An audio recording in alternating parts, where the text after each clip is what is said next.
പേളി വാങ്ങിച്ചു തന്ന ഏറ്റവും ലേറ്റസ്റ്റ് റീസെന്റ് ഗിഫ്റ്റ് എന്താണ്? പേളി വാങ്ങിച്ചു തന്ന ഇതെവിടെ ബോംബെന്ന് വന്നപ്പോ സിനിമയുടെ ഷൂട്ട് കഴിഞ്ഞ് വന്നപ്പോ കൊണ്ടുവന്ന കറക്റ്റ് ബോംബെന്ന് പേളി വരുമ്പോ എയർപോർട്ടിൽ നിന്ന് മേടിച്ചതാ. അത് ശരി. ഇങ്ങനെ നിങ്ങൾ രണ്ട് വെറുതെ ഈ സർപ്രൈസുകൾ കൊടുക്കാൻ നിങ്ങൾക്ക് രണ്ടുപേർക്കും ഭയങ്കര ഇഷ്ടമാണോ? അതെ, അത് സർപ്രൈസ് കൊടുക്കുമ്പോ ആ എക്സ്പ്രഷൻ ഇല്ലേ, എന്ത് നിങ്ങൾ രണ്ട് തമ്മിലുള്ള ഒരു മെയിൻ ഡിഫറൻസ് പറഞ്ഞു. മുടി ഉണ്ട് സ്ട്രൈറ്റ്, പള്ളിയുടെ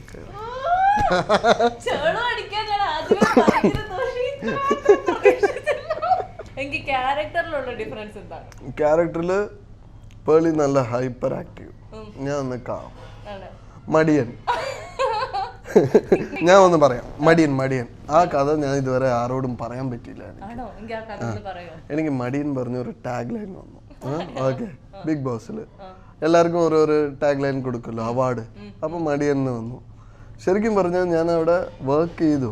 ഇപ്പൊ ഈ ആഴ്ച പോയ ഉടനെ ബാത്റൂം ഇല്ല, വീട് ക്ലീനിങ്, വാഷിങ്, ഓരോ ഡിപ്പാർട്ട്മെന്റ്. ആ ഡിപ്പാർട്ട്മെന്റിൽ ഇരിക്കുമ്പോൾ എൻ്റെ ജോലി മാത്രം ഞാൻ ചെയ്യും.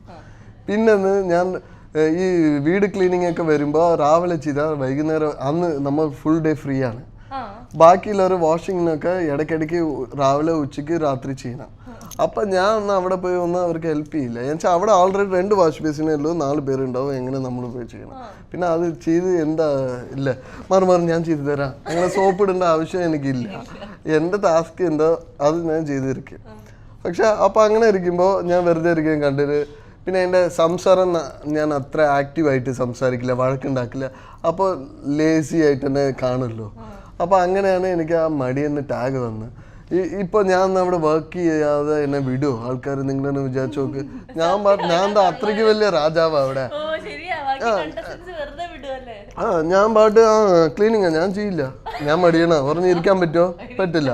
എൻ്റെ ജോലി ഞാൻ ചെയ്തു, ബാക്കിയുള്ളവരുടെ ഇപ്പോൾ ഹെൽപ്പ് ചെയ്തില്ല. അതേപോലെ എൻ്റെ ജോലിയിൽ ആരെങ്കിലും ഒന്ന് ഹെൽപ്പ് ചെയ്ത് ആരും ചെയ്തിട്ടില്ല, അതുകൊണ്ടാണ് ഞാൻ അങ്ങോട്ട് പോയില്ല. പക്ഷെ അതേപോലെ ഇപ്രാവശ്യം നിങ്ങൾ ബിഗ് ബോസിൽ വർക്ക് ചെയ്യുന്ന സംഭവങ്ങൾ കൂടുതൽ എന്തെങ്കിലും കാണിക്കുന്നുണ്ടോ? അത് കാണിച്ചാൽ ബോറല്ലേ? ഇപ്പൊ ഞാൻ അവിടെ ചൂളും കൊണ്ട് അടിച്ചു വരാം, അത് കാണിച്ച് എന്ത് കണ്ടല്ലേ? കാണിക്കില്ല. അതേപോലെ ബാത്റൂം ഞാൻ ഒറ്റയ്ക്ക് ക്ലീൻ ചെയ്യുന്ന ശ്രീനേഷിനെ ഇങ്ങനെ ഫോക്കസ് ചെയ്ത് ശ്രീനി ക്ലീൻ ചെയ്യും, കാണിച്ച ഒരു കാര്യമില്ല. അപ്പൊ അത് ജനങ്ങളും അപ്പൊ എന്ത് വിചാരിക്കാൻ, ഓക്കെ കാണിച്ചിട്ടില്ല, അപ്പൊ ശ്രീനി ഇവിടെ ഒന്നും ചെയ്തിട്ടില്ല. പക്ഷെ ഒന്നും ചെയ്യാതെ ഞാൻ നിന്നേർന്ന് വെച്ചാൽ ഞാൻ വലിയ രാജല്ലേ. അങ്ങനെയൊക്കെയാണ്. ബിഗ് ബോസ് കഴിഞ്ഞിട്ട് രണ്ടുപേരും പുറത്തിറങ്ങിയിട്ട് ആദ്യം പോയ സ്ഥലം എവിടെയാണ്? മറ്റേ മീറ്റിംഗ്, പേളിഷ് ആർമി പറഞ്ഞു മീറ്റിംഗ് ഉണ്ടായിരുന്നു കൊച്ചിയിൽ. അവിടേക്കാണ് ആദ്യമായിട്ട് പോയത്. അതെ.